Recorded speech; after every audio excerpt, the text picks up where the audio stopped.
Ben Schwartz, Idris Elba, and Jim Carrey are now joined by Baba Yaga himself, Keanu Reeves, in Sonic the Hedgehog 3. Should this be your family's Christmas time movie excursion? Sonic, Knuckles, and Tails reunite against a powerful new adversary, Shadow, a mysterious villain with powers unlike anything they have faced before. With their abilities outmatched, Team Sonic must seek out an unlikely alliance. So at the teaser in the end credits of Sonic 2, we were shown a glimpse of Shadow, this new hedgehog who would be joining the franchise. And this is where we get to see what he can do, finally. Now, Keanu Reeves voices the enigmatic animal, and at first, it really did take me a minute or two to accept his voice for the character. There was just something about it that wasn't clicking for me. Maybe it was kind of the raspy, zen-like dialogue that Reeves is known for. But that went away pretty quickly, and I was really enjoying him as the voice of this new being. And the design is also very cool. He's like a black or a dark navy with this dark red, and it just makes for a visually striking character. That's also something that the series continues to execute well. The character design and animation, they're spectacular. I don't think I'd noticed it before in the first two films, but the attention to detail is crazy. There are moments when I got distracted because I was focusing on the small fibers that were coming off of Sonic's glove. I mean, it had that level of realism to it. Which, I mean, seriously, probably nobody is going to notice other than weirdos like me. But thanks to that level of creativity, the hedgehogs are excellent, not only with how they look, but how they interact with their surroundings. I mean, everything feels tangible, except for a few specific scenes that are purposefully meant to look green screened. Outside of that, though, the graphics and the visuals, they're immersive and they complement the world that's been created around our characters. While I've played some of the early Sonic games, I in no way am well versed in the universe. So I was a bit shocked at how deep and sad a portion of this story is. The part that revolves around Shadow and what shapes his motivations, they're kind of dark. I mean, not so dark that it's going to give kids nightmares or make them cry, but there's palpable emotion created for Shadow, and then the way that it informs his actions, I think it's going to resonate well, and then even cause you to be on his side, at least in part. The story, aside from being a little melancholy in spots, it's fast-paced and quickly told. There were very few moments that were overly drawn out for ridiculousness. And not like those are just bad things either. I mean, sometimes, though, they can be time wasters rather than something that meaningfully builds comedy. The interactions are efficient too, not belabored.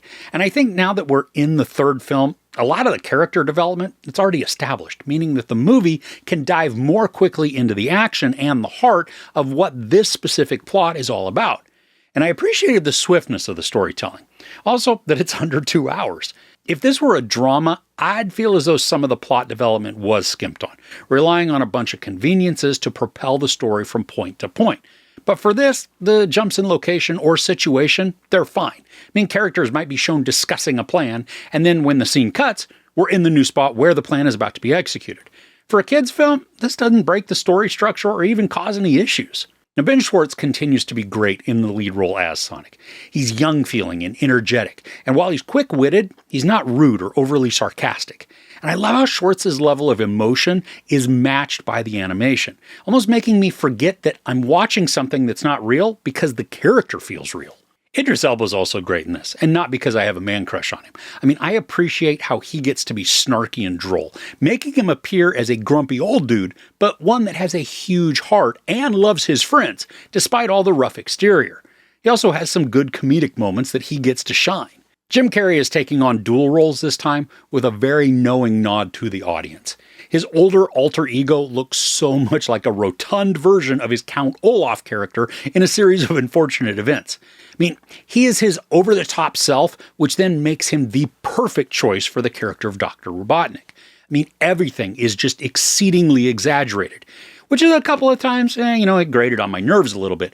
But I really think that the younger kids, they're going to get a kick out of his bombastic performance just all the way through.